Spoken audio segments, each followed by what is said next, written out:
Welcome to Theater Therapy, a podcast for movie lovers who treat going to the movie theater like a therapy session. With co-hosts Aly and Ems, we geek out and deep dive into all things movies, including top picks, movie reviews, best soundtracks, our current hyperfixations, and more. Thanks for tuning in. Enjoy today's session. Welcome back to another episode of Theater Therapy. Today we are talking about Dune Part 1. We're going to go into kind of everything you need to know before watching the second one. As just a couple of people who enjoyed the first one, haven't read the books, but understand enough of like the lore and, the background of everything to kind of explain the main stuff you need to know before watching the second one, or at least remember. A refresh in case you didn't have time to watch the full first one again before seeing the second one. So we're going to kind of talk about, the main things, what we really liked about the first one, our overall feel and review of the first one, and then kind of what we're excited for in the second one since it comes out this week, which is super exciting. I've been looking forward to this one since the last one came out. 3.5 years is about time it finally comes out. I know, it seems like it's been forever. It was supposed to come out back in November, and then it didn't, so. Yeah. And the first one, I went into it knowing absolutely nothing. No. Like, not a thing. Honestly, I didn't even know there was a book about it till after I watched the movie. Really? Yeah. Okay. Till Dad told me. And he's like, oh, I read the book. And I was like, there's a book? I mean, I guess to be fair, you watched it first before I went and saw it. Oh, really? Yeah. So you were like, it was really good. And I also really enjoyed it. The soundtrack alone makes this movie, like, a must-see.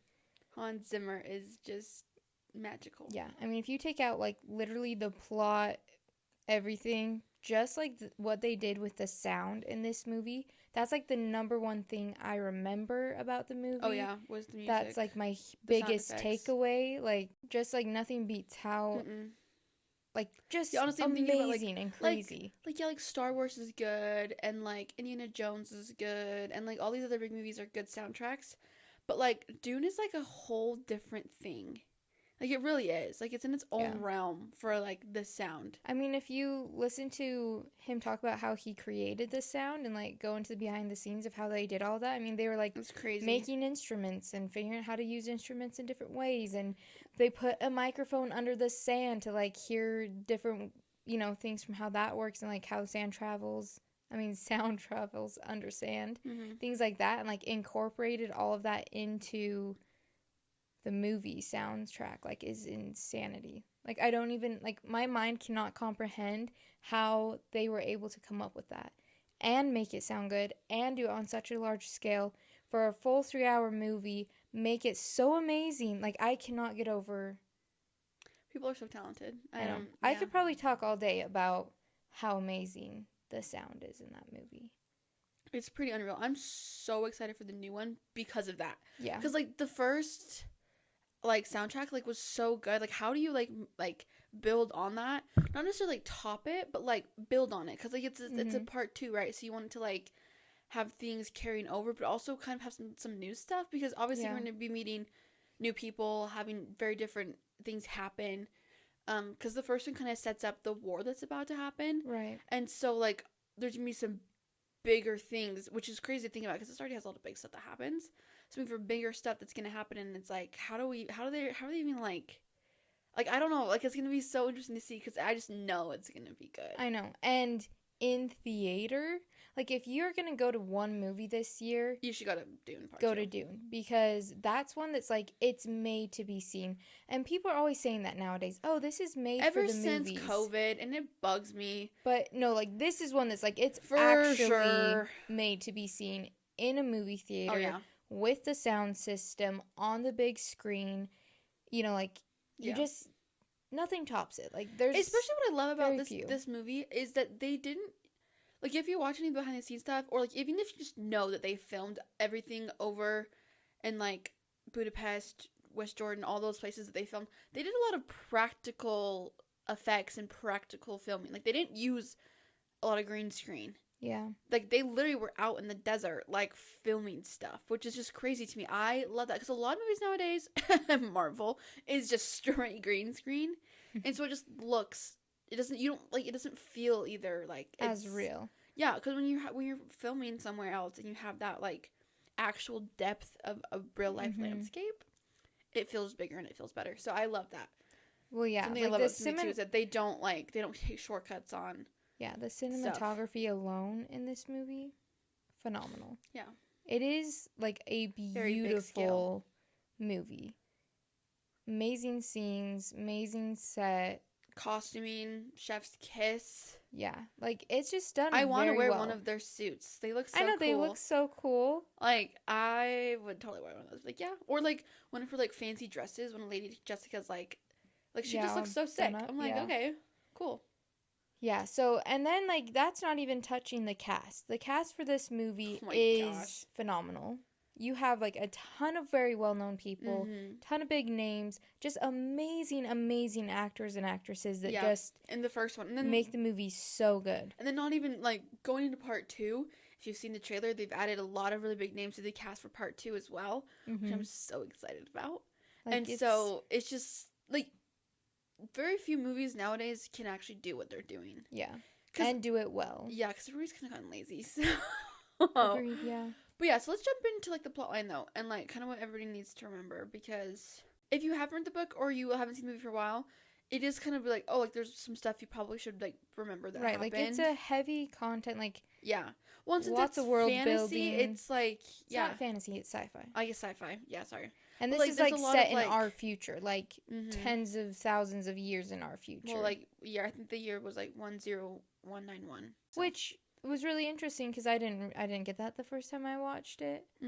I've now done some research on it. I'm like, oh, okay, and like it's like there's no technology really. Like they've done away with like AI and computers because they fought a war millions of years ago or thousands of years ago against that and got rid of it. So it's kind of a cool sci-fi. You don't have like robots and things like that. There's still technology, but it's different. Yeah, it's not like AI, it's not like computers. It's like computerized or anything. Yeah, they've like fine-tuned stuff to be. They've almost come back to a more primitive world, but yet with some technology. It's they've learned how to enhance themselves and like use things. Really cool. And that also comes into the spice and like why everybody's fighting over the spice. It can prolong human life. I will say the first time I watched it in the theater, I was so confused on that. I was like, "What the heck are they talking about?" Like I was like, "What?" That was the one thing the whole time I was like, really? Wait, I'm confused. Like, okay, so you got this. I'm like, what is spice? And like, why? So I got out and I was like, I was really confused with the plot the first time I watched it. And then I watched it another time and I was like, oh, okay, now it makes way more sense. But the first time, to be honest, I was so confused. So we're going to make it a little bit easier for anybody else who is confused. Pretty much, you have Arrakis, which is a planet, okay? And on there's a... I don't even know, it's not like a chemical. It's just like a substance, I guess, called spice that is basically a hallucinogenic kind of herby thing. I don't know, like you said, like prolongs life. It has good health benefits. It's addictive, though. And it's the one thing that they can use to do traveling across space. Yeah, kind of like, I don't even know how they describe it, but... And so they explain can it in the movie, but like if that helps you understand it, like and it's very sought after. So since they don't have like other technology, like that's their only means to travel through space now. And it also prolongs life and has other things that people use it for. And you only can get it on Arrakis. And so when we start, technically House Harkonnen had control of it for like I think like so it was like a long 80 time. years, no longer than that. I don't even remember. And pretty much the Emperor's like, okay, House Harkonnen, you're going to get off Arrakis, and we're going to send House Atreides there. But when House Harkonnen had, like, control, they were, like hunting down and slaughtering, like, the Fremen, which is the local tribe there or whatever. Hunting them down, and there's, like, all these wars and stuff. And, crazy. They've been having tons of issues there. So, like, they leave, and they're upset that they're no longer in charge. And then... House Atreides is, like... selected, I guess. Put in charge. Which that is our main character, Paul, played by Timothée Chalamet. I love him. That's like his family. Yeah. He's the heir to House Atreides. Yeah. So pretty much his like whole family's like, okay, let's go to Arrakis. Yep. Take over. We're in charge of the spice. Yep. Except for his dad. I can't remember his dad's name. Head of House Atreides, whatever you want to call him. He's like, okay, we're going to become allies with the Fremen. Yeah. Cause he doesn't want to hunt them down. He's aware that they're going to have strengths that they don't have. Because they've got, on Caladan, which is House Atreides' homeworld, they've got air power and water power. But he's like, we need desert power, which is what the Fremen will have. So he's like, he's smart. Like, he's like, okay, we're not going to go and slaughter them. We're going to go and become friends with them because and obviously he's a really good leader and he's very beloved. Like everybody really likes him, and that's part of the reason why he gets sent there, because the Emperor is threatened by how much people love him. So pretty much House Atreides there to die. Yeah, they're pretty much sent there to die. They get there and it's pretty clear that like the spice production, like everything's kind of falling apart, and it's very like they're not there very long at all before everything just falls apart. And pretty much they get there, they find out some stuff like isn't really working. They're trying to like make allies with the Fremen, and we forgot about something though. The Bene Gesserit. So his mom, Lady Jessica, played by Rebecca Ferguson, she is like part of the Bene Gesserit, which pretty much they're kind of like witches. They are some of the people who that's what they refer to I know, it's just funny. They are kind of like witches. That's like people think of them as witches because they're one of like the groups of people that for years have been trying to adapt themselves and learn how to control themselves fully and like use every like willpower and power over their body as they can. And so they are seen as witches because they have some of these more supernaturally type powers, like the voice, which you see Paul's mom like trying to use it and like also teach him how to use it. And she was placed with House Atreides to like basically like produce an heir for him, but because they have so much control over their bodies, she can choose whether to have a girl or boy. And she falls in love with Paul's dad, Duke of Atreides or whatever, and he really wants a boy, so she gives him a boy, an heir, and they're still together in love, but she's not allowed to marry him because she was supposed to have a girl for the Bene Gesserit because they are all women pretty much, so she would. Yeah, they're all women, and for years they've been trying to take all the most powerful bloodlines and create the one, pretty much, or the Lisan al-Gaib. Yeah, who's supposed to, like, it's like the prophecy, supposed to save the people. Pretty much their mind can bridge space and time. Yeah, and have all these different powers, etc., you know? Kind of like the typical prophecy. Kind of like see the future and, like, be able to, like, lead humanity into, like, a better because they know that, like, humanity's heading in a bad way, but but she's supposed to have a girl, and the girl is supposed to marry the son of House Harkonnen, and then they were supposed to produce the one. Like that I didn't know that. Yeah, I was doing some research on it, and like that was what their plan was. They wanted another line of good blood power between them and by having like their heir and House Harkonnen's heir married, that would also get rid of the feud, because those two houses have been feuding forever. Like they hate each other. However, since Paul's mom falls in love and gives him a boy, that's all screwed.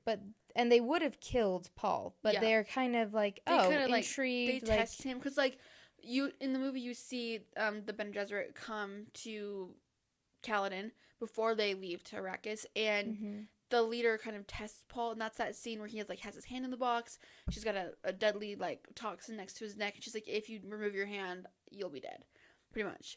And she's kind of testing to see, and he's able to like, starts seeing visions and all that stuff because he's been having these dreams, and he starts to like, he kind of like fights off her mind, kind of. Yeah. And it's like the whole having control over your body. It's really cool, yeah. And basically, And let me just say, Timothée Chalamet's acting in that scene is so good. Yeah. Because here's the thing. Think about, like, he's, like, the whole thing, like, he's not in pain. Yeah, like, it's all fake. He's acting like he's, like, and then he has this whole, like, moment where he, like, starts to, like, you can see it shift in his face and in his eyes. And I'm like, people don't realize, just because I feel like nowadays people just watch movies and they're so, like, numb to acting. They don't realize how actually, like, talented you have to be to do that. Not anybody can just do that, okay? I couldn't do that. No. Like, I could not just be there. Not as well as he did. Are you kidding me? I'm like, no thanks. I'm not good at this. Like, his acting in that scene is one of my favorite scenes in the movie because he's so good. He's so good. I love it. So, anyways, so they did the whole testing on him. He gets to live. And that kind of confirms to his mom. She's like, oh, yeah, he's totally going to be the one. She's thinking but everybody else is like, well, that other lady's like, oh, we'll see. You're lucky he didn't die in there. anyway, so that's kind of what sets up him to be our main character, and like that's why he is the main character. Yeah. And so things start happening, and he's already having visions, but once he's exposed to spice, they get more intense. It gets more intense. And the whole time he's been seeing these visions of this girl. I think it's Shani. I don't know how to say it for sure. It's Zendaya's character. She's a Fremen, so she's from Arrakis. And he's been seeing these visions of her, and like he sets a couple of her killing him. He's got some of them like of her helping him. And so he's trying to figure out like what is going on, like who's this girl I'm seeing. And so it's been very interesting. Like you see there's a lot of foreshadowing in his visions. Yeah. But it's not like clear foreshadowing, because it is kind of like you have to interpret it a different way. Like there's the one, I'll jump to the end just because this is a good example of this. At the end, when the Fremen guy challenges him to a battle, and he sees them fighting, and he sees himself get killed, but the voiceover that's happening is like, when you take a life, you lose your own. Yeah. So it wasn't like him actually dying. It was like, you're gonna kill him, but it's his first time he's gonna kill somebody. So it's like, right, and it takes a part of your soul. Like, so like I love that though. I love how like the foreshadowing, like prophecy stuff, isn't just, it's not like what you see is what you get. It's like, no, like there's some like you have to kind of interpret it, and it's so cool. And it gets like more clear as you go along. Yeah. Yeah, the voiceover stuff they do throughout this movie is really like crazy. Like how they do it and how important a lot of it. You have to really listen to it. Like, yeah, you like have to pay attention to that. The first time I watched it, I was like, wait, he just saw himself get died. So is that how he knew is that how he was able to win, because he like saw it happen? No. But it's clear in his fight that he's better than the guy he's fighting. And he didn't want to kill him because he's never taken a life. Yeah, he tries to get him to heal. But he has to, because he's, and that kind of, I think for sure that's going to be a turning point for him, because we kind of end with that happening. Right. And so I'm really interested to see what happens in the next one. And his character growth going like, forward. We've seen for the trailers, like, him being a leader in the war, Yeah. But I'm like, you can't be a leader in war without having to take life and take risks. And you can tell that's just not as much in his nature, but he's going to have to step up. And so I'm so excited to see that. Yeah. Anyway, so back to the plot line, back where we were. Yeah, so they get Arrakis, some stuff happens. Obviously, House Harkonnen, they're, like, behind the scenes trying to pretty much... The Emperor's like, you need to go there and, like... Get rid of them, because... So they show up, war happens, kind of craziness. Paul's dad gets taken hostage. He tries to kill the Baron from House Harkonnen. Doesn't succeed. He kills a lot of other people, but the Baron survives. And then Paul and his mom got kidnapped, but they were able to escape and, like, ended up in the desert. They meet up with Duncan Idaho, which is Paul's trainer. Kind of like trainer, pretty much. And, like... Really good friend. Very good friend. Yeah. That's played by Jason Momoa. Yep, he gets him to, like, kind of a safe house thing. Yeah, it's just one of the research sites. And there's the Fremen lady who's helping them. I can't remember her name, but she was kind of assigned to help with the transition from House Harkonnen to House Atreides. And so, anyways, they're there. They're trying to get, like, supplies. Harkonnens show up. And to, escape, like, kill them.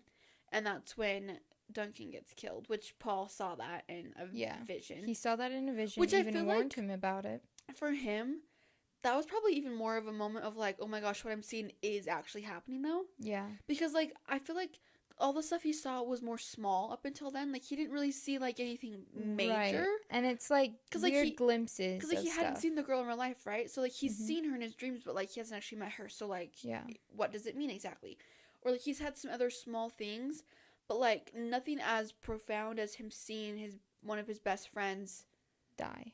And like, and he literally saw that like weeks before, and he's like, I saw you, and he even dead. wanted to go with him, because he thought it was gonna happen like right after he saw it. But if you watch him when they arrive to that research facility, he's like looking around it, and like Duncan? he like Paul. Yeah, and I'm like, I wonder if he's like realizing that this is the place. We watched it last night, and I was like, oh, he definitely is recognizing like, it. He's like kind of like, I think hallway. He like touches the wall or something, and like looks around, and it's like a deja vu sense you kind of get from him. So yeah. Anyways, that scene watching it for the first time ripped my heart out. Yeah, I was like, no, I freaking love Jason Momoa and his character. The character was, and it's like fun to see him in a movie like that, because I feel like before we've seen him kind of like a leading role type, or like a more douchey role, because like, to be honest, like, I don't know, some of the roles he's like, his character's just not as like, I guess, deep, and that character felt more deep to me. Like, you could tell like you felt the emotion of, like, even though his part honestly wasn't that big. No, like, he's but pretty like, short-lived. I could tell, like, the friendship seemed very real between him and Paul, and, like, his worry and anguish when, like, he thought that, like, Paul and Jessica were, like, gone. dead or gone or whatever. Shows up during, like, the whole war when the Harkonnens have arrived. And he, like, goes to find Paul and Jessica, and he's like, oh no, like, where are they? And, like, so I don't know, I loved his character, so it was really sad when he got killed, because I was like, oh my gosh, why? He's not gonna be the next one? Like, I know, he does, like, a phenomenal job. I feel like him. Yeah, I really enjoyed his character, and you can see how much he cares, and it's just, like, same thing with Oscar Isaac really playing loyal. the head of House Atreides. Again, he dies in the movie, but, like, his character is very important to kind of set up for what Paul's going to be, though, because there's there's that conversation that they have on the cliffs of Caladan before they leave, talking about, like Paul's like, what if I don't want to, what if I don't want it? And he's like I don't want to be the leader. And his dad's like, well, he's like, I kind of said the same thing to my dad. I wanted to be a pilot. He's like, but I found my way there. And it's like, I love, like, you kind of, I think that really did set up a lot for what Paul is gonna, like, he is gonna find his own way there. And, like, as soon as him and his mom get taken, and then he finds the note from the doctor with the ring, and he, like, fully accepts that he's now the head of House Atreides, and, like, but he's gonna do it his own way. Yeah. Still honoring his father, which I love. I just love when you have a full circle moment, and the character, like, starts off, like, really kind of unsure about themselves, and, like, but you know they have a lot of potential, but, like, and then the actor just makes it such a way that it feels very natural. Yeah. And, like, not forced. And, like, honestly, Timothée Chalamet, I know there was some controversy about him being cast just because for some reason people don't like him in Hollywood. I like him. I will say I like him, okay? And I think he does such a good job as Paul Atreides. Like, I love him as that character. Honestly, I think it's one of his best roles. I haven't read the book, so I don't think to compare it to, but, like, he's just, I can really, like, the emotion that he brings to it, and, like, the depth of the character, and, like, the small things, like, and he's got great, like, body acting and, like, facial stuff that, I was just, like, I'm, like, reading into a lot, but I love him, and I love what he did in the first one. I'm so excited for part 2. Yeah, I don't know, like, it's just a very well done movie. I mean, definitely, I really enjoy. There's a lot of layers. It's pretty complex. Yeah. Like, we've got everything that's happening. There's a lot of politics in it, obviously, like, looking at it, and then, like, the scope of, like, what will happen to humanity when technology ultimately goes crazy, and then, like, will we fall on ourselves, and, like, wars and things like that. It kind of makes you think, if you really think about, like, what it's about. I know, because it's kind of like our future is what it's supposed to be written. And what's so crazy is this book was written, like, years ago. Like, 1965 was when this book was written. Dang. Which, so it's not even, like, compared to modern technology, like, this was written way back then. Before things were even conceivable. And so, like, looking at it from the scope of, like, today's world, where we do have AI and technology is, like, a huge part of our lives. It's so weird, and, like, it kind of makes you really think about it. And space travel is getting more and more, like, possible, like, like, it's getting more and more, like, like, the science is advancing, things like that are advancing, and so it's just, like, it's crazy. It just puts things in a weird perspective. Yeah, so some kind of main things I wanted to point out. So, like, if you guys remember going into the second one, kind of some main things that happened was, obviously, Atreides was sent to Arrakis to die, pretty much. Harkonnens are in league with the Emperor. The Bene Gesserit is looking for the Lisan al Gaib, which is kind of like the one, like, almost like the messiah for them. Paul inherited House Atreides because his dad got killed, and he has the ring now, and he's the head. Pretty much probably everybody thinks he's dead. Because him and his mom went through that sandstorm, and the Harkonnens are like, there's no way they survived. But, surprise, they're alive, and they're with the Fremen. So, he fought that guy, he got into the Fremen. They have now, with them. The Fremen, it's like, a life for a life. So, he's now a part of the Fremen. And they're going to help him and his mom, kind of. Yep. And then the Baron didn't die when Paul's dad tried to kill him. He's weak and recovering, but he did not die. Yeah. So that's kind of like how we end. Paul and his mom are with the Fremen. They're going off. And they see... Oh, yeah, I love that end shot. Like, they see somebody riding one of the sandworms. Yeah, which we haven't even got into the sandworms at all. Oh, yeah. So what's up with the sandworms? Those things are freaky as hell. They are freaky. Like... nightmare stuff. Are you kidding me? That's like a part of that planet. Yeah, the giant ass sandworms that are like hundreds of feet long. Yep, and huge. And no, thank you. They react to rhythms. Yeah, in the sand. So they come squirming as soon as you make a noise. Yeah. And that's used a few different times throughout the movie. Yeah. And that's like I said, the soundtrack and like things like that really stood out to me. And the scene, like anytime I think about Dune, I just think about this scene specifically because it's so cool. It sounds so cool, and it's also a really heart-wrenching moment. It's when the Fremen lady who helps them at the research center dies. She's like, oh, I'll go to the next point and I'll tell everybody what's happened. And Paul and his mom go away in like one of the chopper type things. Yeah. And she's calling a worm, and you see her about to get ready to ride the worm because she's been revealed now as a Fremen. Because before that she didn't like really say admit what she to was. It. Yeah. And she's like, you see her watching the Fremen come, and she gets stabbed by one of the Harkonnens. And as she lays there dying, and like she knows the worm is coming, she starts pounding the sand in this rhythm, and then they get swallowed up. Like her and all those Harkonnens get swallowed up by a sandworm, and it's just insane. That scene, it's like the most simple scene. Like, nothing really happens. She's not that big of a character. I obviously can't even remember her name. It's just like this moment that is so... Oh, like it just hits somewhere in my soul that I'm like, this is just so cool with the rhythm. You see the sandworm like take like them all in, and she's kind of sacrificed herself to kill them too. And it's just done so well. And you see like the worm again. That's like the second time you've seen a worm. See, I will say my favorite worm scene from that was the one with Paul and his mom towards the end, because they're trying to cross the desert to like find a siege, which is one of the Fremen's like basically the underground like villages kind of. All of a sudden they just like feel one coming. They didn't really say so like they're walking along, and they can like see one nearby, and so he's like, we need to get out of here, and they keep going, and he hits a piece of metal, or like a trap door or something. I don't even know. And he like goes, doom, like what is that? He and like hits it again twice, and then the worm's like, that's like enough for the worm to come. So like he's like, run. So they start running through the sand. That scene because it's another good chase scene, and it's towards the end, like, and it's like, oh my gosh, like him and his mom gonna get swallowed up, obviously. But what I love the most is when he reaches the rocks, and that's the first time you see one out of the sand in the whole movie, because the rest of the time you just see the mouth like swallowed up, right? And there's like all the sand and stuff, so it's kind of hard to see it fully. And this is the first shot you really see of one like stick its full face out of the sand, and you can just see Paul right there, and he's teeny tiny compared to this giant freaking worm. And that's when you really can see like, oh my gosh, these things are massive, they're deadly, they're scary. But Paul just kind of stands there looking at it, like he's safe on the rocks, but like not really safe. Like it could have like I don't really know how those work for sure. Like if it could have like it could have, but it's kind of like it sees him and recognizes. Yeah, like to me, it's kind of this moment of realization. I feel like it's kind of like like it recognizes him as a good person. I don't know. Like it's like a weird moment. The part of the prophecy for the Liz Nagaib is that like he will come. Like there's the part in the movie where he gets his first suit from the Fremen lady, and she's like. She says like he put it on the right way, and she says something in the language, and she's like kind of mumbles it, like he'll come to your world and he'll know your ways, like as if he was raised as one of you type and thing. So I feel like that's almost kind of tying in with the worm thing, like he's on this planet, but yet he just kind of like knows how to survive. Yeah, like it's almost instinctual for him.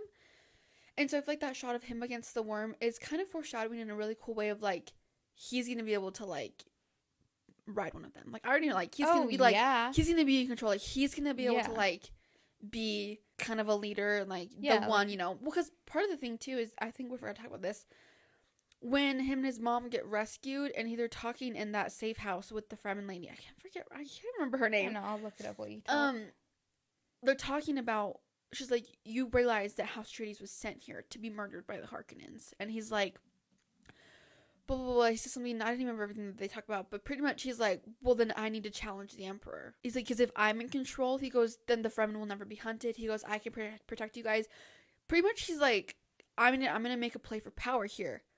Because if House Harkonnen is with the Emperor, he goes, we're never going to be safe. He's like, but if I can get Fremen to help me, right? Like, you guys help me. He goes, I will make you move for the power, and then I will be in charge, and then I can keep you guys safe, and nobody will ever... You know what I mean?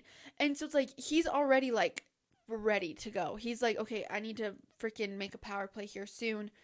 And so I feel like there's a lot of I mean, there's so much foreshadowing anyways, but like especially after that scene and then him doing the whole worm thing, I'm like, okay, he is it. Like, he's gonna be epic. That's why I'm so excited for part 2. Yeah, I'm so excited. And I really liked that. Like, his mom's like, oh, we got to get you off world and back and to he's like no. our homeland where we're strongest. He's like, no, like we came here for the power of sand and desert power. Yeah, that's what I'm looking for. And he's like, the Fremen, like, I'm called to be here. Like, they're the ones we need. Like, and he's like, I can see it. Like, yeah, like that just chills. I love that moment. Love it, especially because since then he's also honoring his dad's wishes, because that was his dad's plan, was again to like become allies with the Fremen and like use that desert power.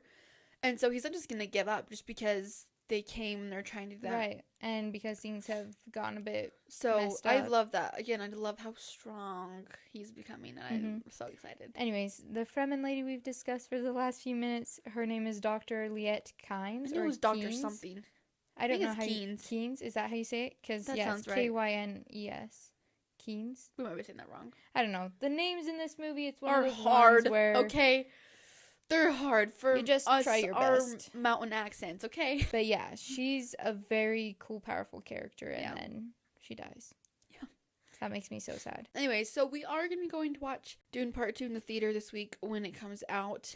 We'll be reviewing it, so look out for that next week. So I'm really excited for the next one. The first one, honestly, was probably like a 9 out of 10 or a 10 out of 10 for like a movie for me. For like an action, sci-fi, music, casting, scenery, like everything combined. Like for a big movie to go to in the theater, like how it's supposed to be like enjoyed, 100%. And yeah, I feel prepared to go into it now that we've like watched the first one again, and I kind of understand all the different like houses. And you can't say them, but you know who they are. Yeah. Pretty much. So hopefully that helps you guys if you're getting ready to go watch it.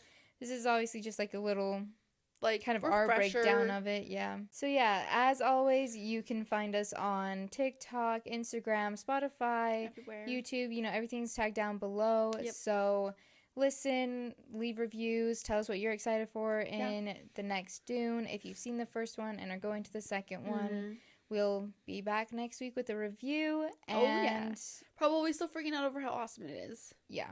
I will say, like, probably gonna be my top movie of the year. I'm probably gonna cry in the top 3. I feel like I'm gonna cry. You'll probably cry. I probably will cry. You cried everything. Yeah. But yeah. Anyways, thanks for watching. Until next time. Bye.